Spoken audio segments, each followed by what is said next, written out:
गांव चांद की रोशनी में चुपचाप खड़ा था। उसके सायों में छुपा था एक पुराना हवेली, एक हवेली जिसका अतीत बहुत ही अंधेरा था। उसकी दीवारें टूट रही थीं, खिड़कियां बेलों से ढकी हुई थीं, जैसे कोई पंजे उन्हें जकड़े हुए हों। लोहे के गेट से एक अजीब सी आवाज आ रही थी। बस देखने से ही रूह कांप उठती थी। गांव वाले हवेली के बारे में कहानियां सुनाते थे। वे कहते थे कि यहां भूत रहते हैं।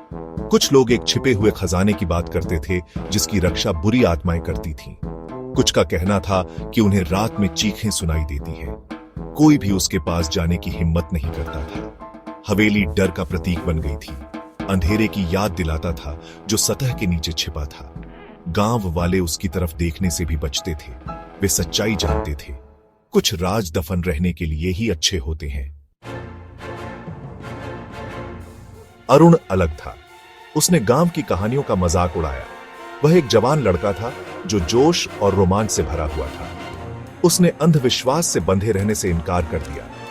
एक रात दोस्तों के एक समूह ने उसे हवेली में रात बिताने की हिम्मत दी। वे हंसे, यह जानते हुए कि वह हिम्मत नहीं करेगा। अरुण का अभिमान भड़क गया।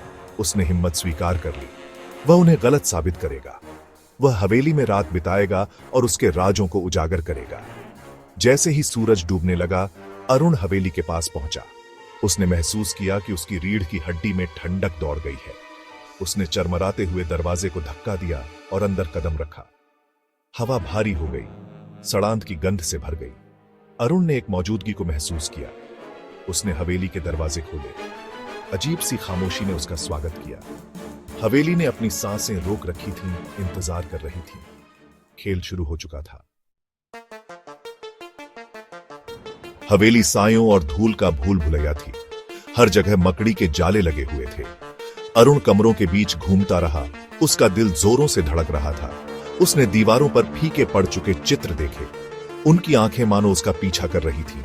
उसने अपनी गर्दन पर एक ठंडी सांस महसूस की। एक धूल भरे कोने में अरुण को एक छिपा हुआ डिब्बा मिला।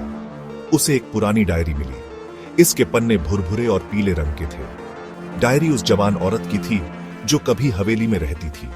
उसने एक पारिवारिक श्राप के बारे में लिखा था, एक श्राप जिसने उनकी आत्माओं को हवेली की दीवारों के भीतर कैद कर दिया। अरुण आगे पढ़ता रहा। उसका खून ठंडा होता गया।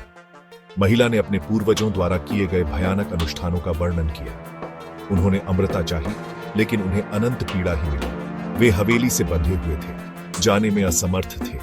उनकी आत्माएं रात में चिल्लाती थीं, मुक्ति की तलाश में। अरुण ने डायरी जाक्लोपनुफ। अब वह सच्चाई समझ गया था। हवेली भूतों से प्रेतबाधित नहीं थी। यह तड़पती आत्माओं के लिए एक जेल थी। वह जाल में फंस गया था। उसे बचना था। अभी वह हवेली से भागा। उसका दिमाग तेजी से दौड़ रहा था। हर साया उसे पकड़ने के लिए दौड़ रहा था। फर्श के तख्तों की हर आवाज धमकी की तरह लग रही थी। उसे कोई ना कोई रास्ता निकालना था, लेकिन हवेली ने उसे बंदी बना लिया था। उसकी शक्ति बढ़ती जा रही थी। अरुण आखिरकार सामने वाले दरवाजे पर आ गिरा। वह बंद था। उसने अपना सारा जोर लगा दिया, लेकिन वह हिला तक नहीं। वह फंस गया था। वह भी उन्हीं में से एक बनने वाला था।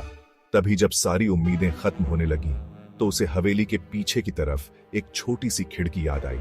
वह बच सकता था। अरुण अंधेरे में भागा। उसके फेफड़े फटने लगे। उसे खिड़की मिल गई। वह अटक गई थी।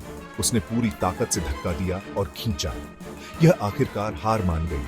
1000 टुकड़ों में बिखर गई। अरुण ने एक पल भी बर्बाद नहीं किया।